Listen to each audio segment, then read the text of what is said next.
یا ایھا الذین آمنوا اتقوا اللہ ولتنظر نفس ما قدمت لغد، اے ایمان والو اللہ تعالیٰ سے ڈرو اور ہر انسان غور کر لے کہ اس نے کل کے لیے کیا پیش کیا ہے، اور اللہ سے ڈرتے رہو، اللہ تعالیٰ تمہارے اعمال سے خوب واقف ہے۔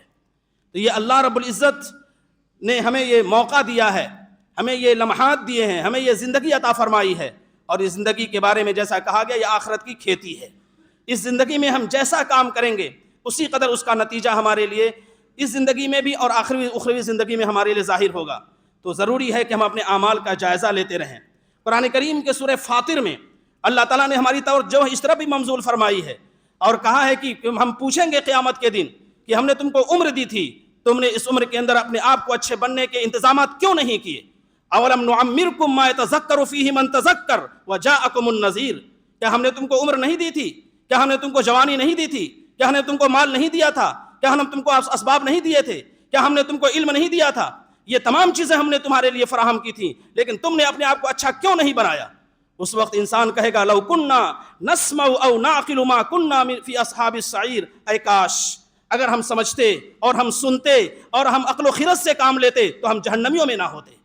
اس وقت یہ بھی انسان فریاد کرے گا کہ اے میرے رب ہمیں دنیا میں بھیج دیجئے تاکہ ہم جا کر وہاں اچھا عمل کر لیں اور پھر ہم آئیں گے تو بہت اچھے ہو جائیں گے۔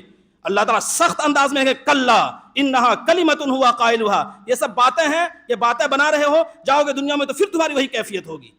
تو یہ زندگی جو اللہ رب العزت نے دی ہے، اس زندگی کے اندر ہمیں وہ کام کرنے ہیں جس کام کے ذریعے سے ہمارا اللہ ہم سے خوش ہو، ہمارا رب ہم سے راضی ہو۔ زندگی کے جو لمحات گزر گئے ان کی طرف نظر نہ کر کے بلکہ ان کا جائزہ لے کر آئندہ کے لیے جب منصوبہ بندی کی جائے گی تو اللہ تعالیٰ کی طرف سے صحیح انعامات کا فیصلہ ہوگا۔ فضیل ابن عیاض رحمۃ اللہ علیہ، ان کی زندگی پاپ میں گناہ میں گزری لیکن انہوں نے توبہ کی تو اس کے بعد اللہ تعالیٰ نے ان کی زندگی کے اندر ایسا انقلاب پیدا کیا کہ وہ اللہ کے ولیوں میں شامل ہو گئے۔ جس وقت انسان انقلاب کا فیصلہ کر لے، تبدیلی کا فیصلہ کر لے، اس وقت وہ تبدیلی اس کے اندر آ سکتی ہے۔ یہ تو بالکل نہیں انسان کے ذہن میں رکھنا چاہیے کہ ہمارے پاپ کتنے ہیں، ہمارے گناہ کتنے ہیں، ہماری لغزشیں کتنی ہیں، ہماری خطائیں کتنی ہیں۔ اللہ تعالیٰ تو فرماتا ہے کہ لو بلغ ذنوبک عنان السماء، اگر آسمان کی بلندیوں تک تمہارے گناہ پہنچ جائے پھر بھی تمہاری بارگاہ میں آؤ گے تو ہم تمہارے گناہ کو معاف کر دیں گے۔ یہ اللہ تعالیٰ کی طرف سے اعلان ہے۔